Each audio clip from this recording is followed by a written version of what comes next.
Friends, season classes में एक बार फिर से आप सभी का स्वागत है। तो आज का हमारा जो टॉपिक है वो कार्बन चक्र का है और कार्बन चक्र को आज हम पहले थ्योरी से समझेंगे, उसके बाद डायग्रामेटिकली हम कार्बन चक्र को समझने वाले हैं। तो चलिए स्टार्ट करते हैं। कार्बन चक्र जो है वो एक जैव रासायनिक चक्र है और कार्बन जो है वो पृथ्वी पर बहुत सारी अवस्थाओं में पाई जाती है। फॉर एग्जांपल CO2 है, कार्बन डाइऑक्साइड है और भी बहुत सारी अवस्थाओं में जो है कार्बन डाइऑक्साइड पृथ्वी पर पाई जाती है, किंतु अपने मूल रूप में जो है यानी अपने असल रूप में ये सिर्फ हीरा और ग्रेफाइट में पाई जाती है। यौगिक के रूप में यह कार्बन डाइऑक्साइड में पाई जाती है और अलग अलग खनिजों के रूप में यह कार्बोनेट तथा हाइड्रोजन कार्बोनेट में पाई जाती है। लेकिन इसके बावजूद भी सभी जीव रूप जो हैं यानी जीव जंतु हैं, हम हैं या फिर जानवर हैं, वो सभी कार्बन आधारित अणुओं से ही बने होते हैं। यानी कार्बन आधारित अणुओं जैसे प्रोटीन, वसा, कार्बोहाइड्रेट्स, न्यूक्लिक अम्ल, इन सब से ही बने होते हैं। बहुत सारे जीव जंतुओं के बाहरी और भीतरी कंकाल, पानी में जो जीव जंतु रहते हैं उनके बाहरी कंकाल जो होते हैं वो कार्बोनेट्स लवणों से बने होते हैं जिसमें कार्बन पाई जाती है। कार्बन चक्र जो कार्बन चक्र है हमारा वो कुछ चरणों में पूरा होता है, जिनको मैं थ्योरेटिकली एक बार समझाने वाली हूँ। पहला जो चरण है हमारा उसमें मेनली क्या होता है, प्रकाश संश्लेषण की प्रोसेस होती है। प्रकाश संश्लेषण की प्रोसेस में जो पौधे हैं हमारे वो वायुमंडल से CO2 के साथ अपना भोजन बना लेते हैं, जिनको बाद में जीव जंतु ग्रहण कर लेते हैं। अब जब जीव जंतु भोजन को ग्रहण कर लेंगे तो ही वो श्वसन करेंगे, तो ही वो सांस ले सकते हैं यानी जीवित रह सकते हैं। तो जब जीव जंतु श्वसन करेंगे तो वो ऑक्सीजन का उपयोग करके CO2 का उत्सर्जन कर देंगे, इस चरण में CO2 जो है वो फिर से वायुमंडल में चली जाएगी। अब इसके बाद दूसरा जो चरण आता है उसमें क्या है, इस चरण में जब मृत पेड़ पौधे और जीव जंतुओं का अक्षय होता है तब सूक्ष्म जीवाणुओं द्वारा अक्षय करने पर CO2 वायुमंडल में पहुंच जाती है। अब जो मृत पेड़ पौधे हैं और जीव जंतु हैं उनके अंदर CO2 के रूप में कोई ना कोई या तो कार्बनिक अम्ल, हमें पता है प्रोटीन, वसा, विटामिन सभी जो है कार्बन पर आधारित है और इन्हीं से हमारे या फिर जानवरों का शरीर जो है वो बना होता है। और जब जीव जंतु और पेड़ पौधे मर जाते हैं तो उनका सूक्ष्म जीवाणुओं द्वारा अक्षय कर दिया जाता है, जो कि पृथ्वी पर ही मौजूद होते हैं। और उनके द्वारा जब अक्षय कर दिया जाता है जीव जंतुओं का, तो उनके अंदर जितनी भी कार्बन या फिर CO2 उपस्थित होती है वो वायुमंडल में फिर से चली जाती है। इसके बाद आता है तीसरा चरण। इस चरण में जब मृत पेड़ पौधे और जीव जंतु जब कई वर्षों तक भूमि के नीचे दबे रहते हैं तो जीवाश्म ईंधन का निर्माण होता है। यानी सालों तक जब पेड़ पौधे या फिर कोई भी जानवर, फॉर एग्जांपल कोई भी जानवर की अगर डेथ हो जाती है और वो सालों तक जो है पृथ्वी में दबे रहते हैं, यानी बहुत लंबे टाइम तक जो है वो पृथ्वी के नीचे दबे रहते हैं, तो उससे क्या होता है, जीवाश्म ईंधन का निर्माण हो जाता है। फॉर एग्जांपल पेट्रोल का निर्माण या फिर डीजल का निर्माण जो है जीव जंतुओं के बहुत लंबे टाइम तक जो है पृथ्वी में दबे रहने से होता है। तो अब जब जीवाश्म ईंधन क्या हो गया, हमारे जो डीजल और पेट्रोलियम, और इनका जब दहन होगा यानी ये जब जलेंगे तो क्या होगा, ये ऑक्सीजन की हेल्प से तो जलेंगे और जब ये जलेंगे तो कार्बन डाइऑक्साइड उत्पन्न होगी और वो उत्पन्न होकर फिर से जो है वायुमंडल में चली जाएगी। तो इसके बाद आता है हमारा चौथा चरण। इस चरण में वायुमंडल में उपस्थित CO2 पानी के साथ मिलकर कार्बनिक अम्ल का निर्माण करती है। अब वायुमंडल में जो CO2 उपस्थित है वो पानी के साथ मिल जाती है और कार्बनिक अम्ल, फॉर एग्जांपल H2CO3, ये हमारा एक एग्जांपल हो सकता है, कार्बनिक अम्ल का निर्माण करती है जो बाद में कैल्शियम से मिलकर चूना पत्थर में बदल जाता है। अब जो भी कार्बनिक अम्ल बना है वो कैल्शियम के साथ मिलकर जो है चूना पत्थर में परिवर्तित हो जाता है और जब वो चूना पत्थर में परिवर्तित हो जाता है तो वो पृथ्वी पर जमा हो जाता है और पृथ्वी पर जमा होने के बाद जो निम्न संकलन की प्रोसेस हमारी होती है जिसे ज्वालामुखी फटते हैं, तो निम्न संकलन की प्रोसेस होने के बाद जो है ज्वालामुखी फटते हैं और ज्वालामुखी के फटने से जो कार्बन डाइऑक्साइड होती है वो फिर से वायुमंडल में चली जाती है।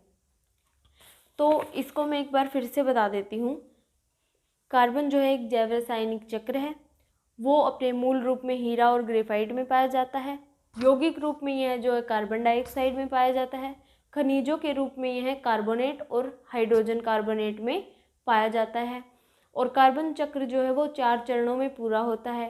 पहले चरण में क्या होता है, प्रकाश संश्लेषण की क्रिया होती है। पौधे वायुमंडल से CO2 को ग्रहण कर लेते हैं, अपना भोजन बना लेते हैं और फिर जीव जंतु उसको ग्रहण करके श्वसन की क्रिया करते हैं, जिससे CO2 फिर से वायुमंडल में चली जाती है। दूसरी प्रोसेस में जो जीव जंतु हैं या फिर मृत पेड़ पौधे हैं, उनका जीवाणुओं द्वारा अक्षय होता है और उनके अंदर जो भी कार्बनिक यौगिक होते हैं वो कार्बन के रूप में फिर से वायुमंडल में चले जाते हैं।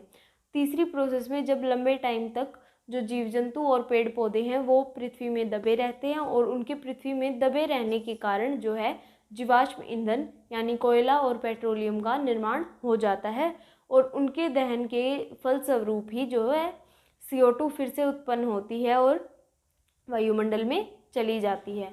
अब फोर्थ प्रोसेस में क्या होता है, जो हमारी जो CO2 वायुमंडल में प्रेजेंट होती है वो पानी के साथ मिलती है और जो है कार्बनिक अम्ल का निर्माण करती है। और कार्बनिक अम्ल जो है वो बाद में कैल्शियम के साथ मिलकर चूने पत्थर का निर्माण करता है और उसके बाद जो है निम्न संकलन की प्रोसेस होती है, जिससे ज्वालामुखी फटते हैं और ज्वालामुखी के फटने के बाद फिर से CO2 जो है वो वायुमंडल में चली जाती है। तो आइए अब हम कार्बन चक्र को डायग्राम की हेल्प से समझ लेते हैं। वायुमंडल में उपस्थित CO2 यानी वायुमंडल में कार्बन डाइऑक्साइड, इस कार्बन डाइऑक्साइड के द्वारा पेड़ पौधों ने क्या किया, प्रकाश संश्लेषण की क्रिया से अपना भोजन बना लिया। इसमें CO2 का उपयोग हुआ, जिसके बाद जीव जंतुओं ने श्वसन किया और फिर से जो वायुमंडल में CO2 जो है चली गई। जीव जंतुओं ने जब श्वसन किया तो उन्होंने ऑक्सीजन को वायुमंडल से ग्रहण कर लिया और ऊर्जा के साथ जो है CO2 का उत्सर्जन कर दिया। और जीव जंतु और पेड़ पौधे जब मर जाते हैं तो सूक्ष्म जीवाणुओं के द्वारा उनका अक्षय हो जाता है और उसके अंदर जो भी CO2 प्रेजेंट होती है पेड़ पौधे और जीव जंतुओं के अंदर, वो फिर से वायुमंडल में चली जाती है। काफ़ी समय तक भूमि में दबे रहने से अब जीव जंतुओं के और पेड़ पौधों के लंबे समय तक पृथ्वी में दबे रहने से, भूमि में दबे रहने से जो है जीवाश्म ईंधन का निर्माण हो जाता है। जीवाश्म ईंधन हो गए जैसे हमारा कोयला, पेट्रोलियम, डीजल, ये सब हमारे जीवाश्म ईंधन के अंतर्गत आते हैं। और जीवाश्म ईंधन का निर्माण होने के बाद जब इनका दहन होता है यानी जब ये जलते हैं तो इससे फिर से CO2 उत्पन्न होती है और वो वायुमंडल में चली जाती है। और जब CO2 जो है जब पानी में मिलती है तो उससे कार्बनिक अम्ल का निर्माण होता है। H2CO3 ये हमारा कार्बनिक अम्ल है। वायुमंडल में CO2 के पानी में मिलने से जो है कार्बनिक अम्ल का निर्माण हुआ और कार्बनिक अम्ल जब कैल्शियम में मिले तो उससे चूने पत्थर का निर्माण हुआ और चूने पत्थर के निर्माण के कारण जो है निम्न संकलन की प्रक्रिया हुई। निम्न संकलन की प्रक्रिया के बाद ज्वालामुखी फटने पर फिर से CO2 जो है वायुमंडल में पहुंच गई। आइए एक बार फिर से इसको अच्छे से समझ लेते हैं। वायुमंडल में CO2 प्रेजेंट थी। CO2 से क्या किया, पेड़ पौधों ने प्रकाश संश्लेषण की क्रिया द्वारा अपना अपना भोजन बना लिया, जिसे बाद में जीव जंतुओं ने ग्रहण करके श्वसन की प्रक्रिया की। श्वसन की प्रक्रिया से फिर से जो है वायुमंडल में CO2 चली गई और पेड़ पौधे और जीव जंतु जब लंबे समय तक भूमि में दबे रहे तो उससे जीवाश्म ईंधन यानी कोयला, पेट्रोलियम इत्यादि का निर्माण हुआ। और जब जीवाश्म ईंधनों का दहन हुआ तो उससे क्या हुआ, फिर से जो CO2 है वो वायुमंडल में चली गई और CO2 जब पानी से मिली तो उससे कार्बनिक अम्ल H2CO3 का निर्माण हुआ और इसके निर्माण के बाद जब ये कार्बनिक अम्ल जो है ये कैल्शियम में मिला और कैल्शियम में जब कार्बनिक अम्ल मिला तो उसके बाद जो है चूने पत्थर का निर्माण हुआ। चूने पत्थर के निर्माण से निम्न संकलन की प्रोसेस हुई और निम्न संकलन की प्रोसेस होने के बाद ज्वालामुखी फटे और ज्वालामुखी फटने पर जो है फिर से CO2 वायुमंडल में पहुंच गई। तो आई होप आपको ये टॉपिक अच्छे से समझ में आ गया होगा। अगर वीडियो अच्छी लगी तो वीडियो को लाइक, शेयर और सब्सक्राइब, चैनल को भी सब्सक्राइब ज़रूर कर दें। Thank you, have a nice day.